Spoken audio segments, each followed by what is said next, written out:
Guten Morgen Leute, Alexander Rakic und Ivo Aslan sind heute hier. Richtig gehört, Ivo ist hier mit im Team und bereitet sich jetzt mal vor auf das Training. Es ist für ihn das erste Training heute, also wirklich eine Feuertaufe kann man sagen.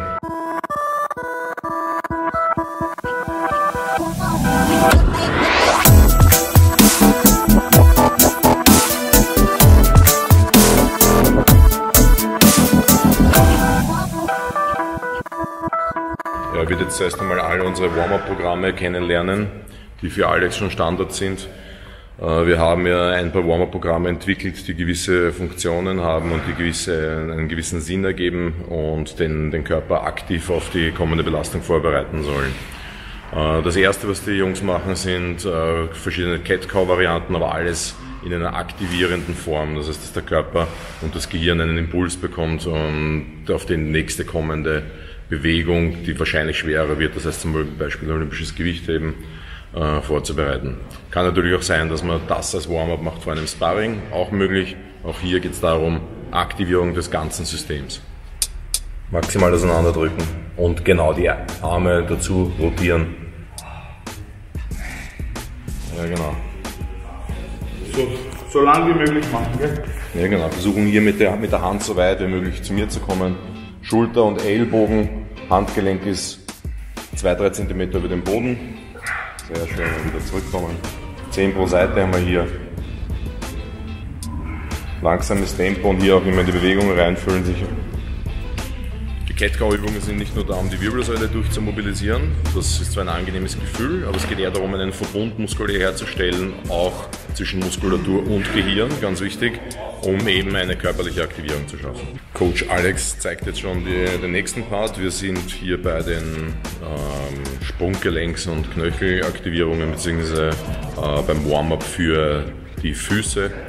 Und die Füße müssen nicht nur mobil sein in Knöcheln und dergleichen in 10 Grundgelenke, um schnelle und saubere Bewegungen ausführen zu können, sondern stabil und auch die sogenannte Propriozeption, die Informationsweiterleitung muss tadellos funktionieren. Deswegen investieren wir viel Zeit nicht nur in Mobilität, Stabilität, sondern auch Balance. Die Füße gehören gestärkt, gekräftigt und funktionell besser gemacht. Alex zieht jetzt schon seine Lieblingsschuhe an, sein Lieblingstrainingsoutfit, die Weightlifting-Schuhe. Ich sehe alle, die mich kennen, wissen, dass wir so selten wie möglich Gürteln, Handschuhe, Griffbandeln oder Schuhe wechseln oder verwenden. Für das olympische Gewichtheben, um die Stabilität zu steigern, ist es zwingend notwendig. Also da Gewichthebeschuhe sind für Kampfsportler, die olympisches Gewichtheben einsetzen, auf jeden Fall ein sinnvolles Tool. Die Jungs machen jetzt eine Hip-Routine, das heißt, sie bereiten sich auf das olympische Gewichtheben oder der Alexander zumindest auf olympisches Gewichtheben vor. Ivo wird heute noch was anderes machen. Und die ersten Übungen sind hier, wie man jetzt mal sieht, zum Beispiel die sogenannten Swivels oder 90-90-Sit, wie auch immer man das nennen möchte. Externe, interne Rotation in der Hüfte. Und wir versuchen im Schultergürtel aufrecht zu sein, das heißt hier immer präsent den Nacken nach oben bringen, die Ohren von den Schultern entfernen. Alle diese Warm-up-Übungen führen wir immer aktiv aus, das heißt, was ich nicht möchte, ist, dass es einfach irgendwie ausgeführt wird. Es gibt 2 Möglichkeiten, ich komme und mache Körpertemperatur, setze mich auf ein Rad drauf, ein Radl 10 Minuten oder Ruder 10 Minuten oder was auch immer, mache ein bisschen Schattenboxen, bin auch aufgewärmt, aber ich habe in Wirklichkeit nur Körpertemperatur erzeugt. Was ich möchte, ist eine Aktivierung. Ich will ein Signal setzen im Körper und deswegen alle Positionen aktiv einnehmen. Und rotieren. Zurück. Hochfahren, externe Rotation in der Schulter erzeugen, ausgezeichnet. Auch in dieser banalen Übung Kniebeugen-Sitz mit einer Windmill, um die Thoracic Spine, Brustwirbelsäule zu mobilisieren. Und dann am Ende wird eine externe Rotation in der Schulter gesetzt, um hier dieses Konzept der Aktivierung weiterzuführen. So klein machen wie möglich, okay. Und dann Rückenmarschenkel so groß machen wie möglich. Sehr schön. Ja, genau, wieder. Und du hast es schon automatisch jetzt wieder reingebracht, wenn du dich groß machst, machst du wieder im Arm, in der Schulter eine externe Rotation. Ja, genau. drehst wieder nach außen, soweit du kannst. Probier mit den Ellbogen weiter runterzukommen zum Boden. Ja, das hier. Hintern bleibt aber tief und wieder groß machen und in der Schulter extern rotieren, Brust komplett raus. Ivo nimmt diese Übungen sehr schnell an, das ist natürlich großartig. Die Grundmobilität ist schon vorhanden, ist sehr gut. Das heißt, man kann in allen diesen Positionen schon sehr gut mit ihm arbeiten. Das macht es natürlich deutlich einfacher und auch die Umsetzungen der Übungen sind sehr rasch. Das ist jetzt bei fortgeschrittenen Kampfsportlern meistens so, weil die koordinative Fähigkeit meistens eher hoch ist. Coach Alexander Rakic. Da habe ich gleich ein bisschen weniger Arbeit und kann ein bisschen euch etwas erzählen, was wir machen. Die nächste Übung ist Xiao Peng. Die kommt aus dem Gymnastik, aus dem Turnen und ist dort eine sehr beliebte Übung zum Warm-up und dann mit Gewicht auch eine sehr beliebte Kräftigungsübung für den Schultergürtel bzw. für den Schulterkopf hauptsächlich. Sehr gut. Die Handfläche schaut nach vorne, wird nach oben gehoben und über Kopf gibt es dann eine 180-Grad-Rotation. Und was erlaubt ist, in der Brustwirbelsäule wird mitrotiert, aber die Hüfte bleibt stabil. Das hier bleibt immer stabil. Sehr gut, sehr gut, sehr gut. Aber die BWS geht mit.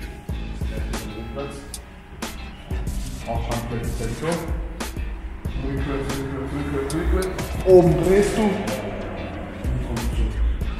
Gezeichnet. Ivo, du kannst mitschauen, das heißt nicht nach oben, aber vorne und jetzt den Kopf mitdrehen, nach hinten schauen. Ja, das ist gut. Funktioniert bei ihm sehr schnell, die Umsetzung von neuen Übungen. Und nochmal zum Xiao Peng. Ich habe es den Jungs jetzt auch gerade erklärt, was ich gerne hätte, ist, dass sie solche Assistenzübungen, das ist immer noch eine Assistenzübung, beziehungsweise eine Warm-up oder Stabilisationsübung, mit langfristig gesehen, also in ein paar Monaten, mit 10% ihres Körpergewichtes ausführen können für 5 Wiederholungen. Dasselbe gilt für mich auch bei externen Rotationen zum Beispiel, egal jetzt ob externe Rotations in der Schulter, Cuban Rotations oder sowas. 10% des eigenen Körpergewichtes, weil auch diese Übungen muss man irgendwo benchmarken. Für den Alex beginnt jetzt das spezifische Warm-up, das heißt olympisches Gewichtheben. Er bereitet sich jetzt hier schon vor, hat einen Aufgabenkatalog, den er absolvieren muss im Warm-up. Und für Ivo geht es einmal hier an das Kennenlernen des eigenen Körpers in Bezug auf Kraft und Kondition, also ohne Zusatzgewicht. Was glaubst du, gibt es Muskelkater?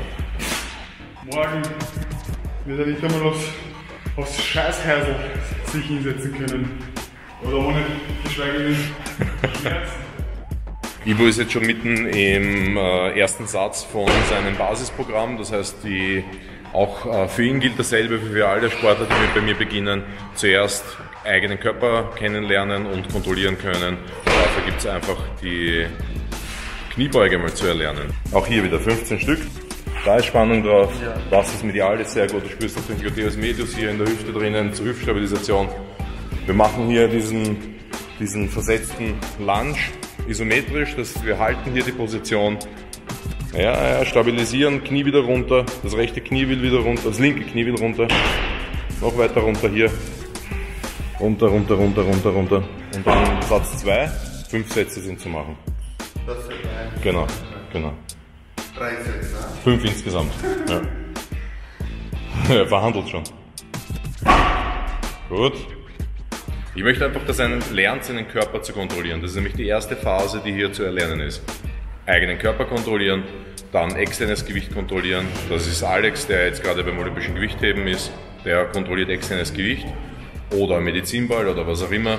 Medizinballstöße ist alles externes Gewicht kontrollieren. Und die dritte Phase ist dann Gegner kontrollieren.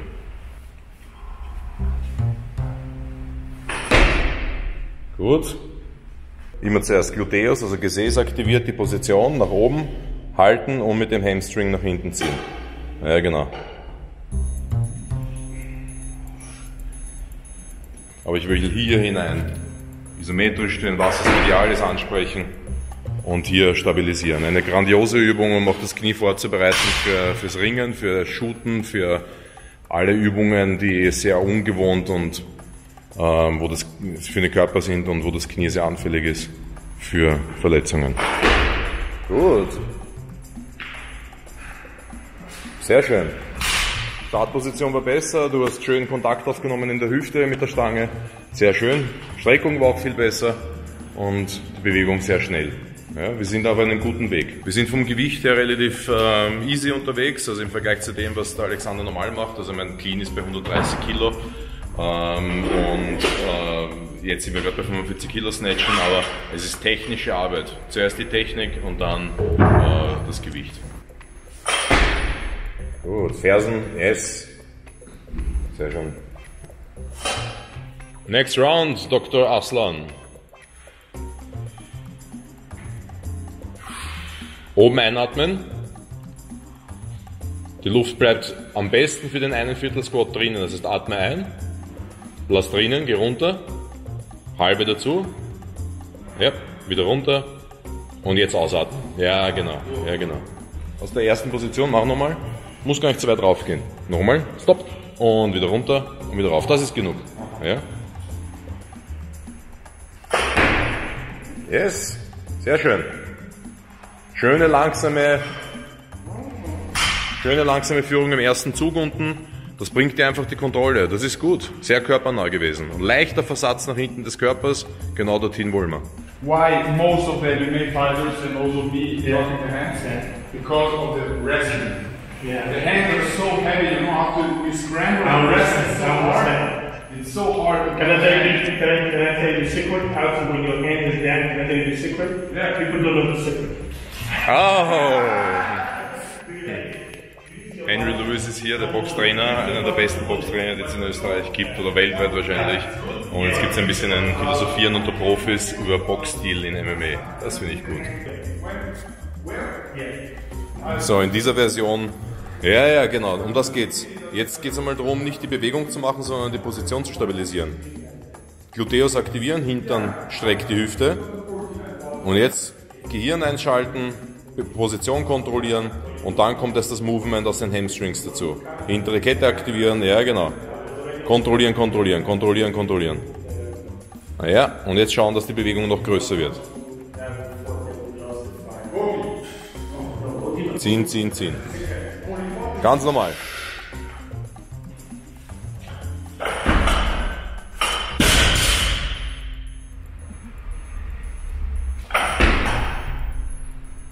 Stabilisieren, genau, und dann aufstehen.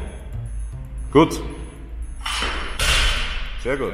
Positiver Abschluss. Der erste ging in die Hose, aber das lag hauptsächlich daran, dass der Alex gemeint hat, er muss hinter meinem Rücken noch 10 Kilo aufladen. Mein Ziel war es für heute 60 zu machen, jetzt waren es 70. Ist okay. Haben wir gemacht. Positiver Abschluss. Von der Form her ausbaufähig. Step by Step ist mein Ziel. Am Ende des Trainings steht es für die Jungs jetzt hier noch Bauchmuskulatur am Plan. Das heißt, wir machen jetzt hier ganz easy, dass der Ivo reinkommen kann. Side-Ups, also in der seitlichen Planke. Dieses Movement ist eine wichtige Basisübung für die seitliche Bauchmuskulatur. Auf dem ausgestreckten Arm und trotzdem hier stabil bleiben in der Schulter. Sehr schön, sehr schön, sehr schön. 15 Stück.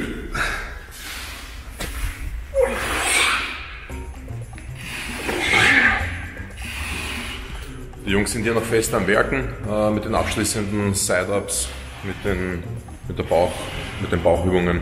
Das war's für heute von uns. Wir sind fertig. Das Hauptziel für heute war es, den Ivo mal hier in das Programm einzuführen und ihm die ersten wichtigen Details zu zeigen, ihm zu erklären, was ein aktives Warm-up ist, was der Unterschied ist zwischen einem passiven Warm-up und einem aktiven Warm-up, beziehungsweise was ist der Unterschied zwischen einfach nur Körpertemperatur erzeugen, wie es meistens gemacht wird, und einem aktiven Warm-up. Das haben wir euch gezeigt. Alexander hat einen PR aufgestellt im Snatchen mit 70 Kilo. Das ist ganz gut. Wir sind Ende des Jahres, haben wir das Ziel, Bodyweight zu snatchen, das heißt 100 Kilo zu reißen. Und das werden wir jetzt mit dem aktuellen Plan sicherlich auch erreichen. Und ansonsten für Ivo bedeutet das jetzt nichts anderes, als weiter hier die Basics zu trainieren und schon langsam in den Athletic-Part reinzuschlüpfen. Er wird nächste Woche auch mal zum ersten Mal ein bisschen mit Kontakt aufnehmen mit dem olympischen Gewichtheben. Und im Prinzip heißt das nichts anderes als leere Stange, Overhead Squats, Snatch Balance, also Unterhocken und ein bisschen Positionsreißen. Aber da werden wir euch ein Video machen und euch das dann auch zeigen. Ansonsten, Leute, bitte hinterlasst mir ein Like, gleich auch vielleicht einen Kommentar, abonniert auch diesen Kanal Und schreibt mir einfach auch eine Message, auch über Instagram natürlich, was ihr sonst noch sehen wollt in unserem Training. Ich freue mich darauf, euch ein neues Video zu zeigen. Macht's gut, bis bald.